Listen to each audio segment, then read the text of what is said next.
Yo la team, j'espère que vous allez bien. Nouvelle vidéo. Dans cette vidéo, je vais vous expliquer beaucoup de choses, je vais vous donner beaucoup d'astuces et on va regarder ensemble pourquoi j'ai ramené le Mac Mini M4 et pourquoi je me suis construit un PC. Pour ceux qui me connaissent et qui suivent mes vidéos, vous savez que mes vidéos ne sont pas consacrées dans un domaine. Il y a le football pour les shorts, il y a le gaming pour le streaming et les vidéos pour le voyage et d'autres domaines qui touchent surtout à mon expérience que j'aimerais à travers ces vidéos vous partager. Cette vidéo est la succession de ces 3 vidéos.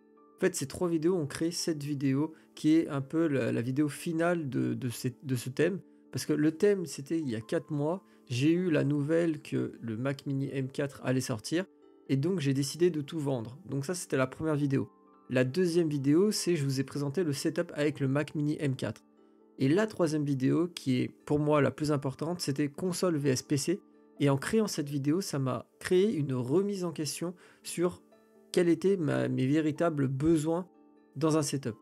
Et donc ça m'a poussé à renvoyer le Mac Mini M4 parce que après avoir fait un mois d'utilisation, je me suis rendu compte que le Mac Mini M4 n'était pas fait pour moi. Pour vous situer dans l'histoire, nous sommes le 8 décembre 2024, je reçois le Mac Mini M4 jusqu'au 29 décembre 2024 où je décide de le renvoyer. Ça s'est fait je pense que pendant la création de la vidéo console vs PC. Quand j'ai commencé à monter cette vidéo, ça m'a mis une remise en question sur mes véritables besoins parce que ça m'a fait aussi, personnellement, ça m'a fait un choc. Une console pouvait être plus coûteux qu'un PC sur les 5 prochaines années. Je vous conseille de la regarder et de me donner votre avis si vous êtes d'accord avec cette réflexion-là. Au bout de un mois d'utilisation du Mac Mini M4, j'ai remarqué quelques défauts me concernant. L'utilisation de l'application Xbox, c'est vraiment une catastrophe sur Mac Mini, sur le Mac OS.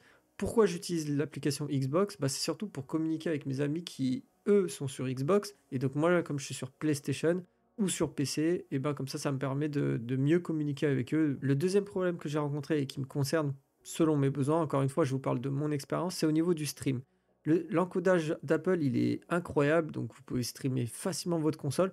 Mais quand il faut rajouter des effets ou des pilotes, des drivers, ça devient compliqué. C'est bien plus simple sur Windows. Dans cette vidéo, je vous ai quand même parlé de setup minimaliste, mais en y repensant, ce n'est pas un véritable setup minimaliste. Enfin, si on ne prend pas en compte l'utilisation de 2 claviers et 2 souris. Pourquoi? Parce que moi aussi j'aime jouer en clavier souris. Et si je possédais que un Mac Mini et une PS5, il fallait que je rajoute un deuxième clavier et une souris pour pouvoir jouer en clavier souris sur la PS5. Je dirais que c'est plus minimaliste dans le sens où c'est moins encombrant.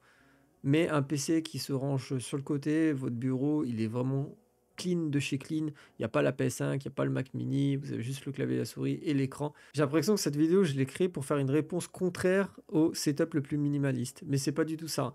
Le setup minimaliste, il était incroyable, mais bon, il y avait trop d'investissement pour rien par rapport à mes besoins. Je pense par exemple à l'écran externe. Donc il m'avait coûté 140 € de Arzopa, c'était en réduction. Franchement, je le conseille pour ceux qui veulent vraiment un petit écran externe, il est incroyable. Mais pour mon cas, c'est pas très utile puisque j'ai une télévision 32 pouces et vous allez voir à la fin, je vais vous présenter le nouveau setup. Et cette télévision de 32 pouces, elle va me dépanner. Et si ça marche bien, je vais la garder. Je vais mettre cet écran de 32 pouces en vertical et finalement ça va me faire 3 écrans parce que ça va être splitté.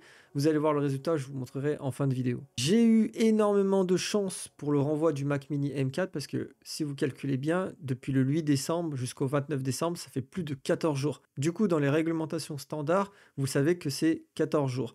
Sauf que dans les périodes de Noël, ils prolongent souvent. Et moi, je pensais que c'était le cas que pour Amazon jusqu'au 31 janvier. Mais Apple a décidé aussi de prolonger jusqu'au 6 janvier. Donc maintenant, le Mac Mini renvoyé, il faut acheter les pièces pour monter le PC. J'ai mal calculé mon coût puisque c'était la mauvaise période.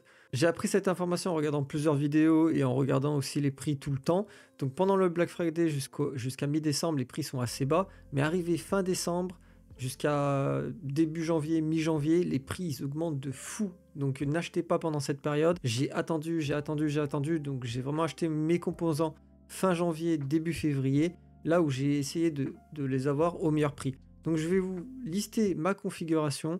et je vais vraiment vous dire les prix de mes composants, on va dire les plus importants sur le PC, que ça soit processeur, carte graphique, carte mère et boîtier. Si vous voulez, je peux vous dire aussi la RAM que j'ai pris. Donc on va commencer par le processeur. J'ai pris un Ryzen 7 7700 et je l'ai eu à 285 € chez Amazon. Je voulais vraiment pas l'acheter chez AliExpress à 240 €. Parlons de la carte mère. J'ai eu un problème avec Amazon dans les livraisons, donc le colis n'est pas arrivé. C'était une MSI B650 Gaming Plus.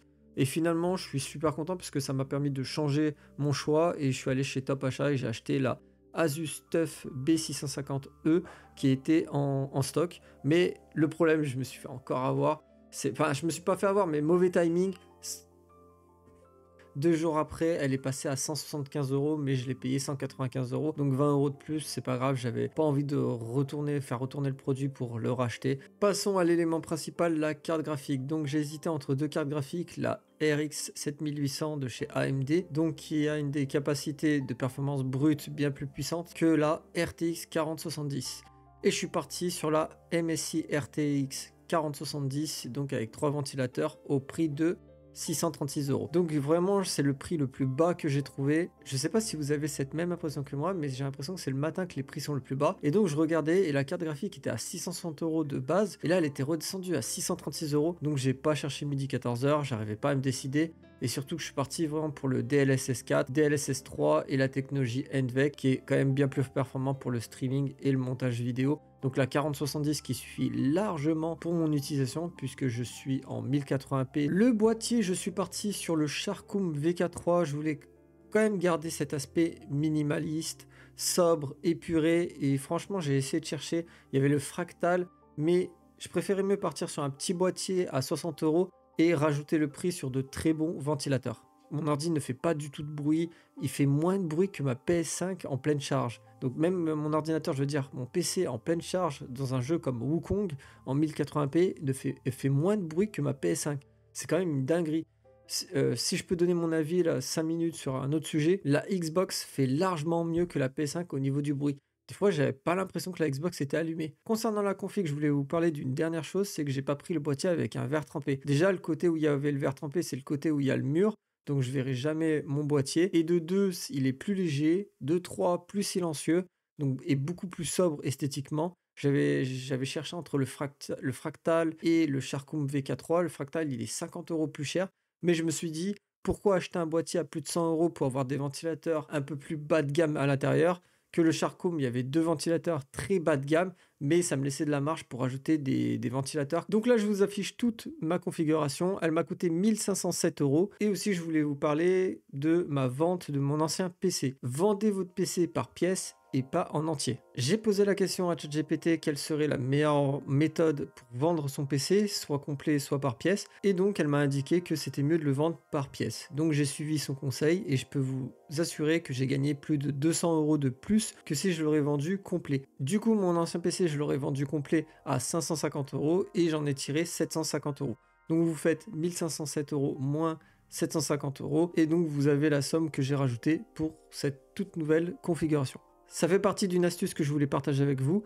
Surtout, ce qui pose problème, c'est si vous n'avez pas monté votre PC, ça va être plus difficile de le démonter. Prenez votre temps, faites les choses petit à petit, et vous allez voir, vous allez y arriver. Et surtout, vous allez gagner plus de 200 € lors de la vente. Donc moi, ça m'a pris 1 mois de vendre toutes les pièces. J'ai eu 2 problèmes de livraison avec Amazon, mais aussi une deuxième astuce, j'allais dire une troisième, mais une deuxième astuce. Demandez à ChatGPT la réglementation du remboursement, à quelle hauteur il vous rembourse.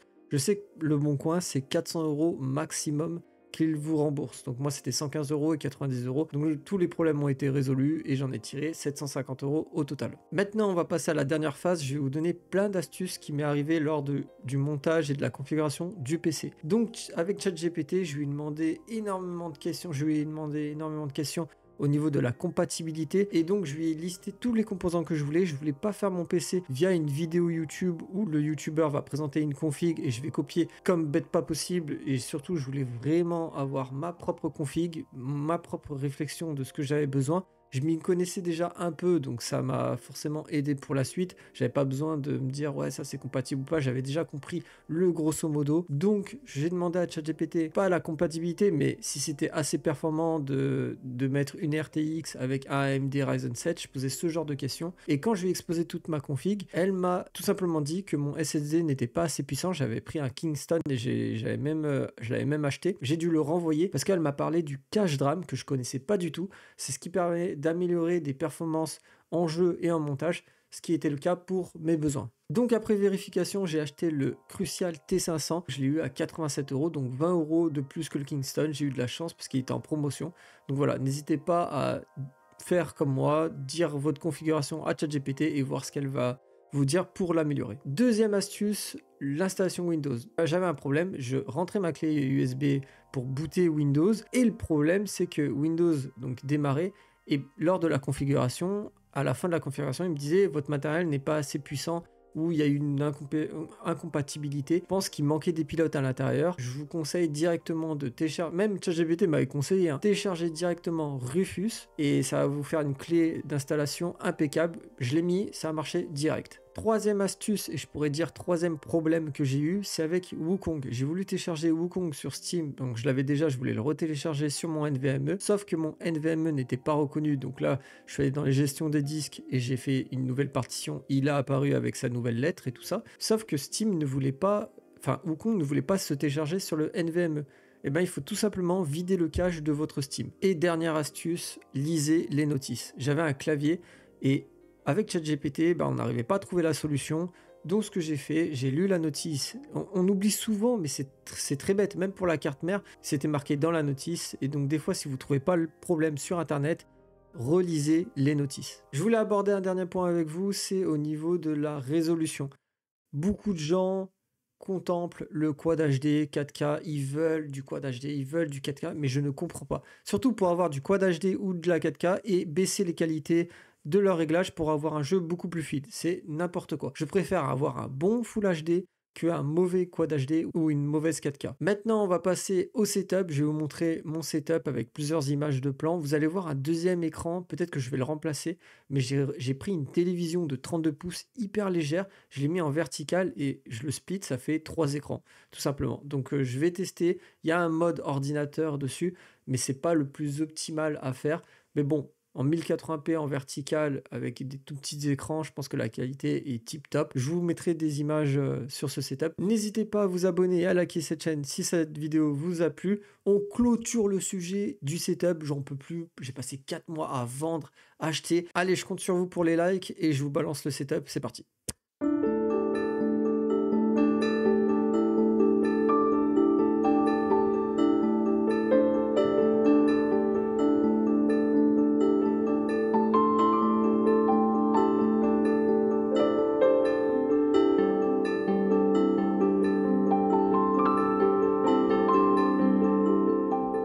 Voilà les gars, le bureau assis debout, comment ça va rendre. Donc franchement, c'est incroyable.